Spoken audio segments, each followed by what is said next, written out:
দেখো বন্ধুরা, কত সবজি কেটে নিয়েছি। তো তোমরা সবজিগুলো দেখে নিশ্চয়ই বুঝতে পারছো আজকের রান্নাটা কি হতে চলেছে। আর আরেকটা জিনিস তোমাদের দেখাই। এটা দেখো, বেসন, একটু নুন আর কালো জিরে দিয়ে মেখে রেখেছি। এটা দিয়ে আমি ছোট ছোট করে বড়া করে আজকের রান্নাটা আমি করব। তো তার আগে আমি আমার পরিচয়টা দিয়ে দিই। নমস্কার বন্ধুরা, আমি অর্চনা দেব। চলে আসলাম আবারও আজকে একটা রান্নার রেসিপি নিয়ে।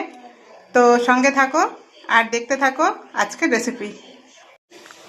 দেখো বন্ধুরা, আমি এরকম করে ছোট ছোট করে বড়াগুলোকে ভেজে নেব।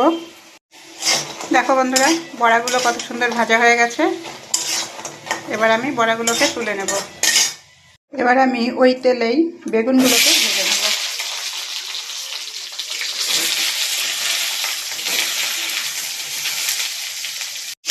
বেগুনগুলো ভাজা হয়ে গেছে।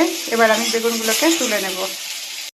এখন আমি উচ্ছেগুলোকে বেশ লাল করে ভেজে তুলে নেব।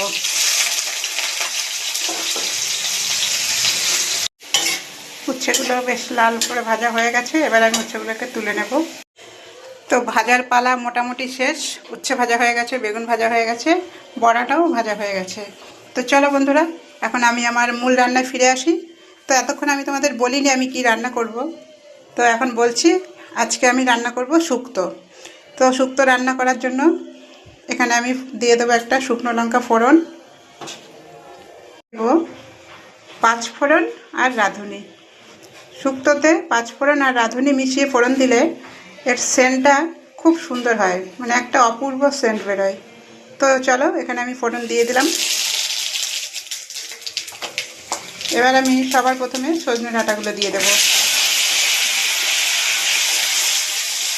সজনে ডাঁটাগুলো একটু ভাজা ভাজা হতে থাকুক। সজনে ডাঁটাগুলো হালকা করে ভেজে নিয়েছি। এখানে আমি দিয়ে দেবো আলু, কেটে রাখা পেঁপে, আর দিয়ে দেবো কাঁচা কলা। এবার আমি ভালো করে মিশিয়ে নেব।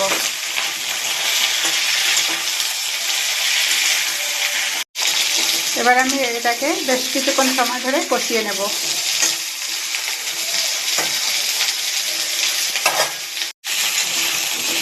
রাঁধুনি আর 5 ফোড়ন দেওয়াতে যা সুন্দর একটা গন্ধ বেরিয়েছে না, কি বলবো, পুরো রান্নাঘরটা একদম মমো করছে।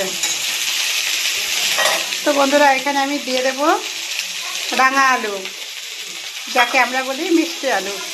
মিষ্টি আলু কিন্তু খাওয়া খুব উপকার। আর দেখো, খোসাটা ছাড়াইনি। এই খোসাটাতেই কিন্তু খুব ভিটামিন, তার জন্য আমি খোসাটাকে ছাড়াইনি। তো চলো, আমি আরও কিছুক্ষণ